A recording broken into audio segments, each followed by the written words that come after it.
ভেবেছিলাম যে প্রত্যেকটা ক্যালিগ্রাফি স্টেন্সিল দিয়ে আমি এই উইকে অনেকগুলো ভিডিও বানাবো, কিন্তু ব্যস্ততার কারণে তা হয়ে ওঠেনি।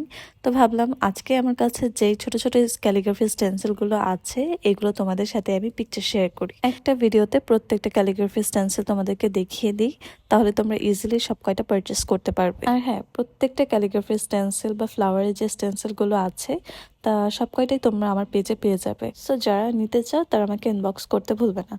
তো এখানে আমি একটা একটা করে তোমাদেরকে প্রত্যেকটা ক্যালিগ্রাফি স্টেন্সিল দেখিয়ে দিচ্ছি এবং পাশে আমি তোমাদেরকে সাইজটা মেনশন করে দিব। এখানে যে ক্যালিগ্রাফি স্টেন্সিলটা দেখতে পাচ্ছ এটা হচ্ছে লাইলাহা এবং এটা সাইজ হচ্ছে 8/12।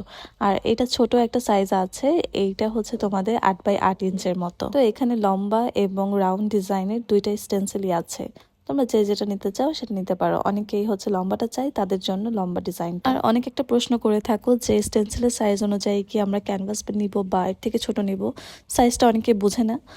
তো স্টেন্সিলের সাইজ অনুযায়ী তোমরা চাইলে ক্যানভাসটা নিতে পারো, বা এর থেকে 2 ইঞ্চির বেশি নিলে আরো বেশি বেটার হবে, তাহলে ডিজাইনটা সুন্দর মতো করে ফুটে। কিন্তু ক্যানভাসের সাইজ ছোট হলে জিনিসটা মানানসই দেখাবে না।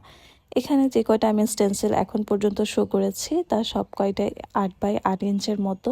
তো তোমরা ক্যানভাস চাইলে 10x10 ইঞ্চের মতো করে নিতে পারো বা 8x8 ইঞ্চের মতো করে নিতে পারো। আর এখন যে স্টেন্সিলটা তুমি দেখতে পাচ্ছ এটা আমার খুব পছন্দের একটা স্টেন্সিল। আমি ভেবেছি যে আমি ক্যালিগ্রাফির নেক্সটে এইটা নিয়ে একটা ভিডিও বানাবো।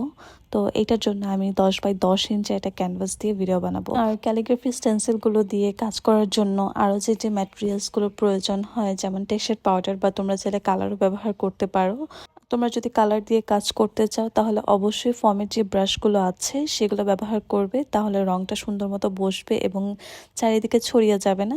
এই ছিল আমার কাছে 8x8 সাইজের যে স্টেন্সিলগুলো, তার সব কয়টা ভিডিওতে আমি তোমাদের সাথে শেয়ার করেছি। আর বাকি সূরাগুলো আমি তোমাদের সাথে শেয়ার করলাম না, তা তোমরা পরবর্তী ভিডিওতে দেখে নিবে আমার পেজ থেকে। তো আজকের মতো এই পর্যন্তই। তো তোমরা সবাই ভালো থাকো, আর আমার পেজের পরবর্তী ভিডিওগুলো দেখতে চাইলে তো পেজটাকে ফলো দিতে ভুলবে না। And thanks for watching.